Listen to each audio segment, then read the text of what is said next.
Bismillahirrahmanirrahim. Dalam ilmu itu ada istilahnya, ada ilmu yang bermanfaat, ada ilmu yang nafi, ada ilmu yang barokah.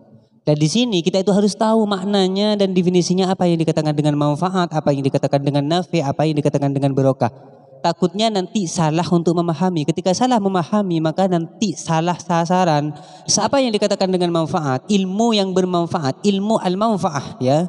Di situ dikatakan bahwa yang dikatakan dengan manfaat itu adalah al-amalu bima ulimah, yaitu mengamalkan apa yang diketahui, mengamalkan ilmunya, itu dikatakan dengan manfaat. Walaupun misalkan ilmu itu tidak disampaikan kepada orang lain, tetap ilmu itu dikatakan dengan manfaat. Kenapa? Karena dia amalkan.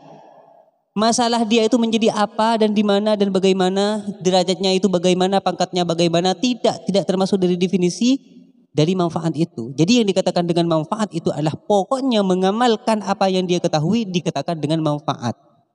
Ya. Jadi jangan artikan manfaat itu harus menjadi apa, titelnya itu bagaimana, pangkatnya menjadi ini, seperti ini, misalkan pekerjaan, tidak. Jadi bukan istilahnya. Nah kemudian yang dikatakan dengan nafi itu adalah isalul khair lil ghair, yaitu menyampaikan ilmunya kepada orang lain, menyampaikan kebaikan kepada orang lain.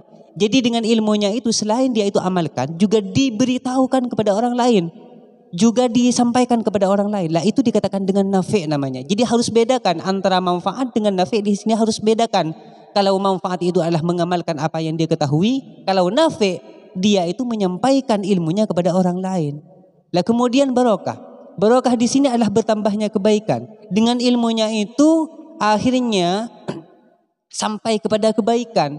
Dia itu mendapatkan kebaikan, bertambahnya kebaikan seperti ini dan lain sebagainya. Lah itu adalah bertambahnya kebaikan. Kebaikan dari ilmu itu akhirnya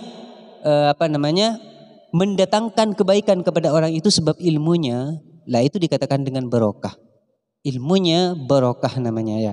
Jadi harus tahu membedakan. Karena tujuan orang itu mencari ilmu itu adalah untuk diamalkan, bukan untuk menjadi apa.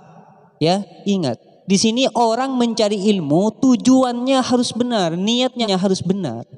Jadi niat untuk mencari ilmu itu bukan karena mau menjadi apa, tapi dia itu ingin dengan ilmunya itu diamalkan.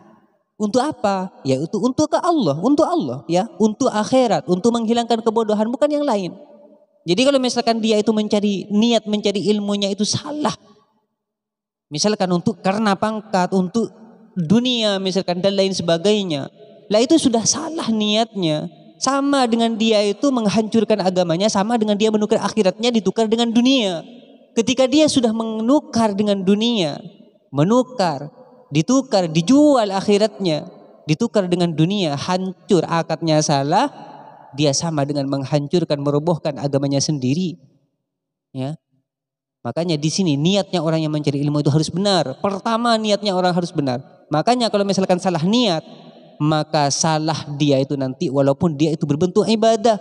Ilmu itu memang berbentuk ibadah, mencari ilmu itu adalah ibadah. Akan tetapi kalau misalkan niatnya salah, maka itu akan menjadi salah. Ya. Maka akan menjadi salah.